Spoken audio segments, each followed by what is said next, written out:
It's magnificent. Well, that's one way to hijack.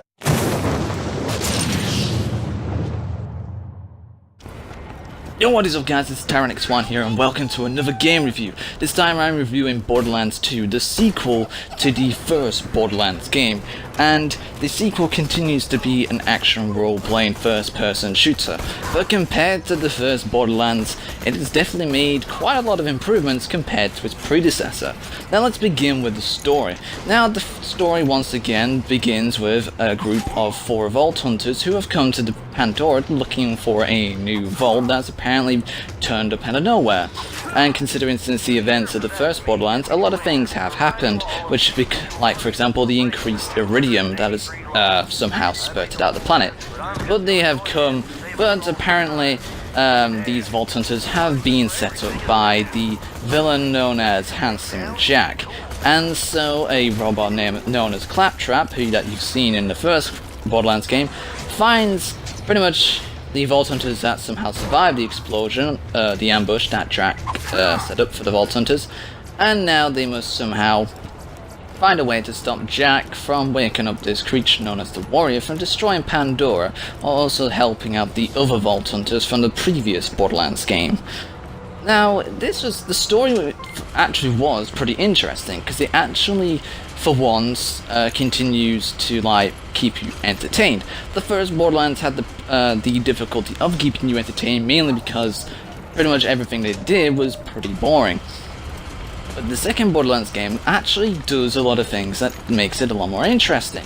It actually makes the characters more likable. It has a lot more comedy compared to the first Borderlands game, and of course this comedy really does help with the game itself.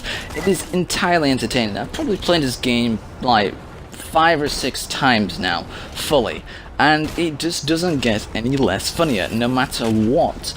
All the characters in this game are vastly improved. You have pretty much a lot of returning characters from the first Borderlands game, like Marcus, Tannis, Moxie, and the first Vault Hunters from the first Borderlands game, and you also get a bunch of new characters, like Tina and some of us I can't exactly remember, because even though I've just played it, and then you of course have the main villain himself, Handsome Jack. Handsome Jack is possibly the best villain I've known in gaming for a good while. He's definitely up there in probably my top 10, because Handsome Jack is just amazing. He is a douchebag on a whole nother level, but you just cannot hate him because of how funny and well timed his jokes are, and it is just a completely awesome source of entertainment throughout the entire game, no matter what. Whenever he pops up in the game, when he talks to you over the intercom, it's always funny, no matter what. And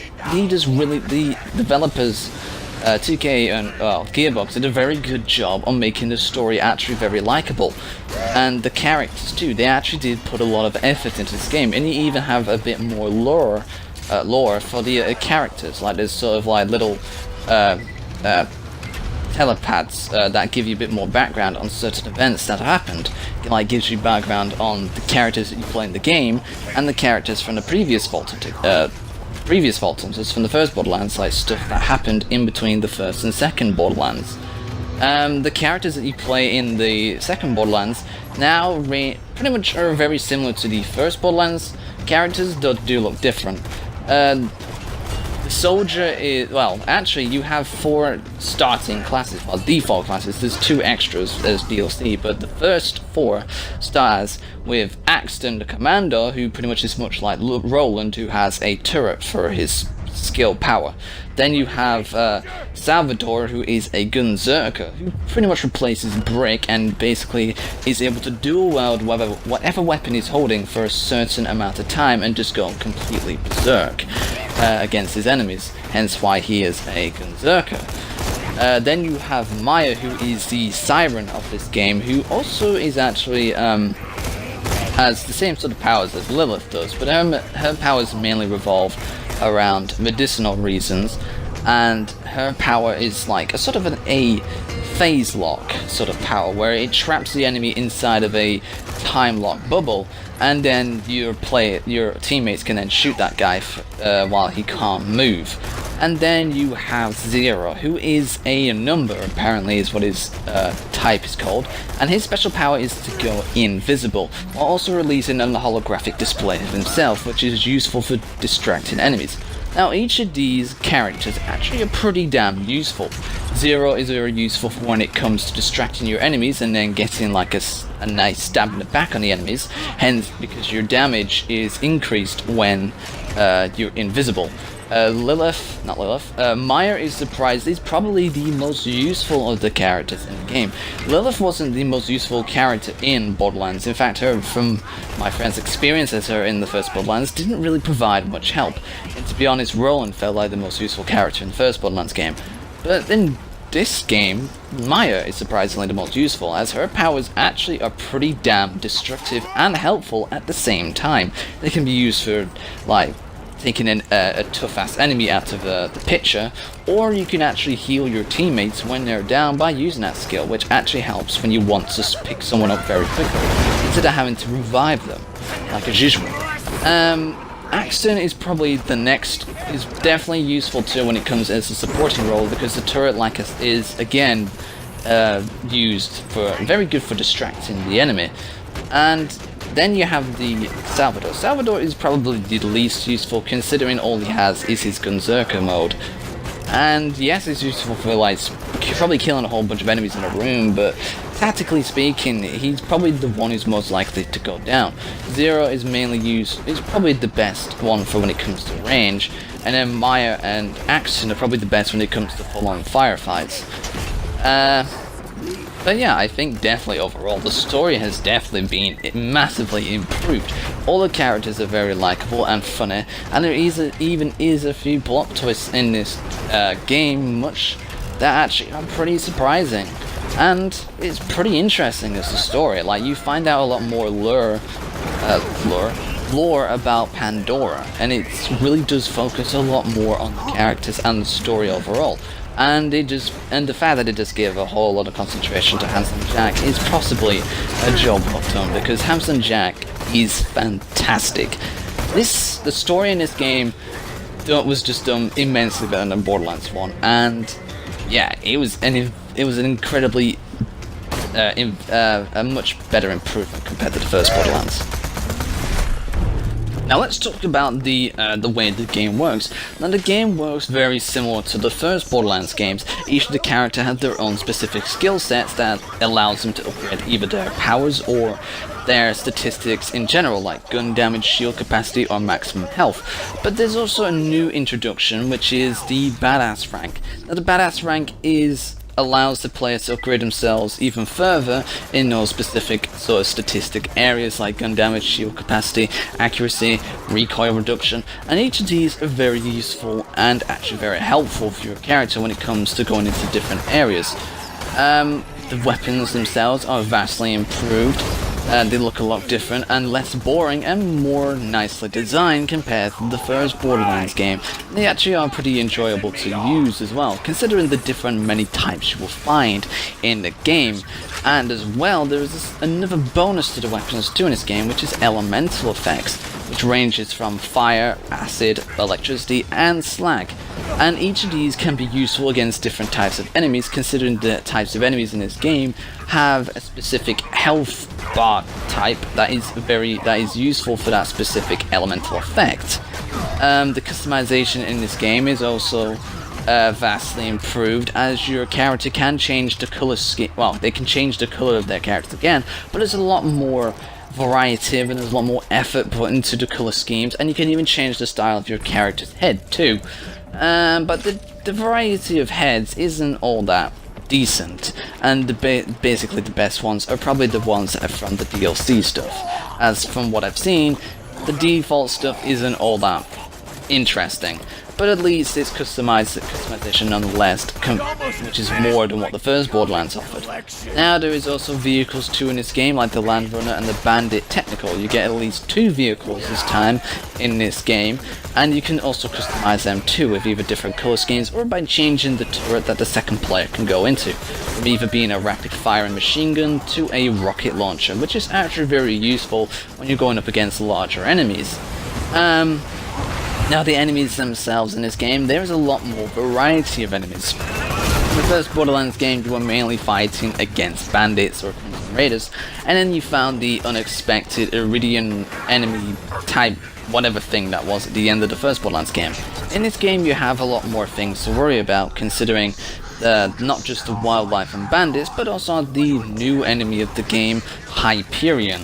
Now, Hyperion are basically mainly robots that you have to fight against, but these guys can be quite difficult, along with the bandits themselves, and even the wildlife. The enemies are vastly improved in this game, and even the bosses too. The bosses in the first Borderlands weren't particularly that good, or, like, difficult to fight, to be honest. This game, the enemies are certainly vastly improved, and they look really cool. I have to admit, there is some returning wildlife creatures from the first Borderlands, like the skags and the racks, but there is a lot more introductions of new wildlife that actually are pretty difficult to fight against, and fighting the enemies can be quite challenging, and you have to find, like in the first Borderlands, specific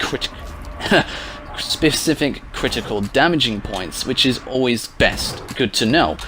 And it makes the fights a lot more interesting. You really do have to plan out who you're going to concentrate your targets on, and which is the best target to attack, since each enemies have different attacking styles, and they can overpower you pretty easily. And so it's always best to make sure you have the right type of weaponry, the right type of skills, which ones are the most necessary, and depending on how you use them, which are the most effective. So yeah, fighting against enemies in this game is actually pretty fun. Despite some towards the end, they do get a bit more difficult, and will start arriving more, like showing more of them at once. It's like a lot more of them at a time.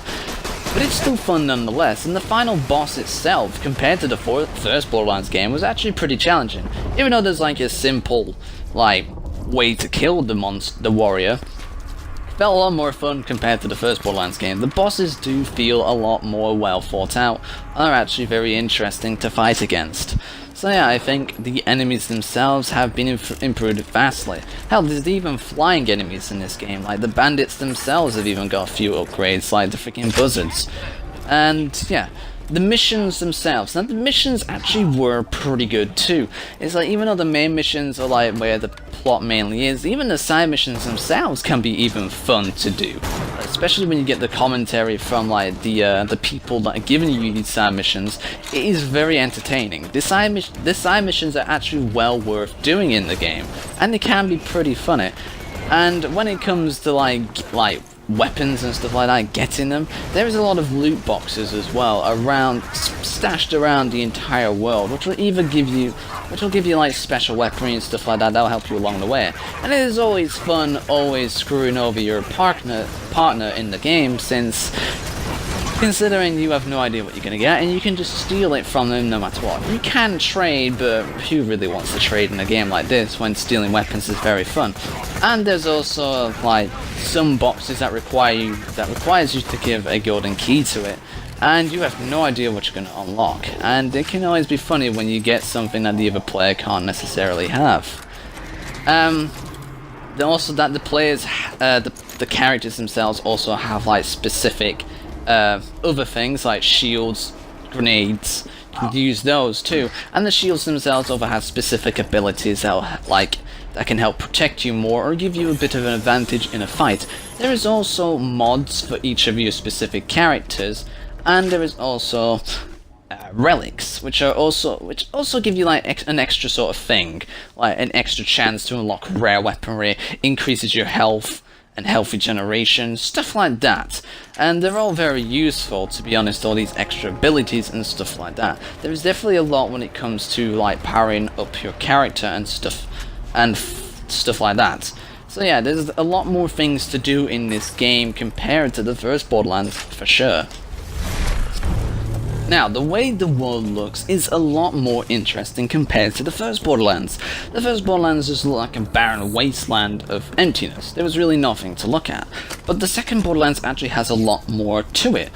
Because of the events between Borderlands 1 and Borderlands 2, there's a lot more detail to the environment of this world, and it feels like there's a lot more life to it. And it's really interesting going to all these different locations and seeing what there is, and considering that there's actually a lot more different types of wildlife too, compared to the first Borderlands.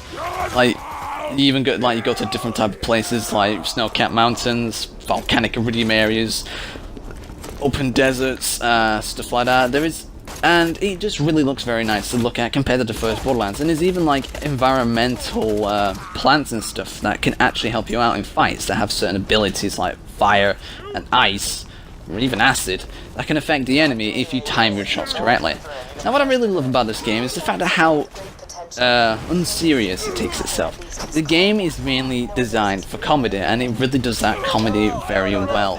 And it basically will keep you going through the game. Hell, it kept me playing the game like 3 or so times, and it was just really fun, no matter what. There's a lot of funny things you can do in this game that involving either the enemies or even the players that you are like fighting with.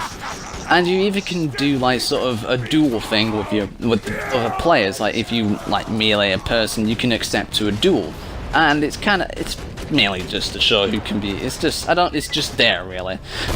I don't really know what it specifically was there for, but it's probably if people were just really pissed off of each other or stole a specific weapon that someone wanted, they can just fight it out for something like that, or like form a few tournaments out of that. There's even like sort of side missions where you can do sort of arena type stuff. These can be very fun, but it's best to always make sure that you're a high enough level for that kind of thing. So yeah, I think Borderlands 2 is a very, very well done sequel to the first Borderlands. In fact, it's probably one of the better sequels that I've seen in gaming history, to be honest. As something as mediocre as the first Borderlands, and then you bring out Borderlands 2, which is like pretty much probably 2 or 3 times better, no, probably even more than that. It's probably 10 times better than the first Borderlands, because I played Borderlands only once, and it felt like it dragged on forever. Borderlands 2, I've played, like I've said, probably multiple times now, 5 or 6 times, and it just doesn't get any worse. It is always just as fun as the first time. It's just a brilliant game, is what Borderlands 2 is. So overall, I think Borderlands 2 is just a great and brilliant game, and overall, I'm going to give it a 9 out of 10. So, that is my review of Borderlands 2, a very vast improvement over the first Borderlands, and hopefully Borderlands pre-sequel, when I get it done for the first time, hopefully won't be as disappointing as the first Borderlands, but hopefully we'll at least be able to put up some sort of a fight compared to Borderlands 2. So yeah, hope you guys have enjoyed this review. Leave a like down below, subscribe, comment on what you think is right or wrong with the game, comment on what other games you would want me to do, and I shall see you guys in the next random video.